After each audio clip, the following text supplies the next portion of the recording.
What's up, guys? Obviously, only one trade a day. We are in Apple March 24th 150 puts. Our average is 174 from the average end of our original entry. Want to go over what I'm seeing here on the charts and why I'm taking this trade here to the downside. We do have PAL tomorrow and for the next 2 days, so I am going to risk off onto this trade, just meaning I am using smaller size. If you do not agree with the trade, you're at entry or above entry right now. So go ahead and cut that trade. But other than that, let's get into why I'm taking this trade. So as you can see, I have 3 zones marked out here. These zones represent an area of support or resistance. When we're below, it is resistance. When we're above, it is support.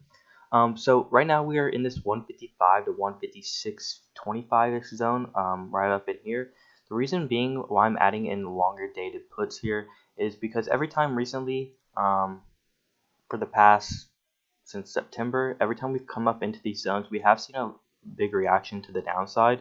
As you can see, we came up here in September, we sold off down to 135, came up here again in October, we sold off down to 135 again, tested these zones, not quite as high, 154, so pretty close. We did sell off down to 125, and the last time we tested this zone back in early February, we sold off back to around 143.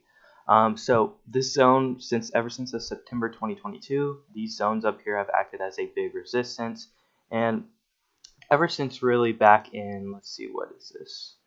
Back in May, this area zone when we're below has acted as a huge resistance. Test it here in May, sell off. Test it here in July, sell off. Why is my risk above the 157? I did tweet that if we got above 157, I would be cutting this trade. Reason being, if we get above 157, that is these wicks up here. If we do end up closing above this 157 zone up here, we do end up seeing a larger reaction to the upside. As you can see, we closed above 157. We got that large reaction all the way to 175. We came up here, closed above 157 again. We got that large reaction all the way to 165. And then so on and so forth. Back here, we're above 157, push to 165. We get above 157 again, we push to 180.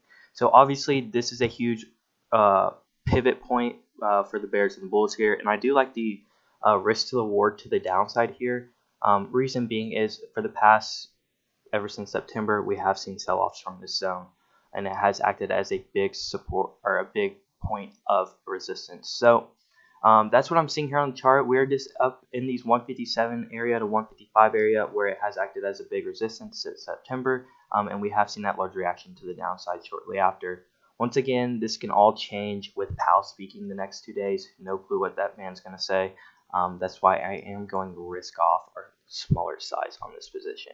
Once again, if we do end up getting above 157 up here, I will be cutting this trade. If not, I'm still holding this trade. We do have quite a bit of time on these, almost 3 weeks. So I do think we could see a nice move if we do get a rejection up here. So hopefully this video was helpful on what I'm seeing. Once again, we're just at a big point of supply or resistance up in this zone. I do like the risk to reward that we could see us move back down to the 140-ish, or we could cut above 157.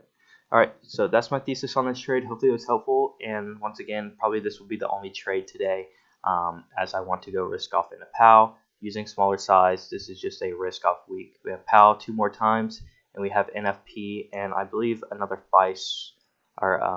Fed vice president or something is speaking Thursday. So tons of economical data and speakers, so I do not want to go risk on. All right, thanks for watching, guys.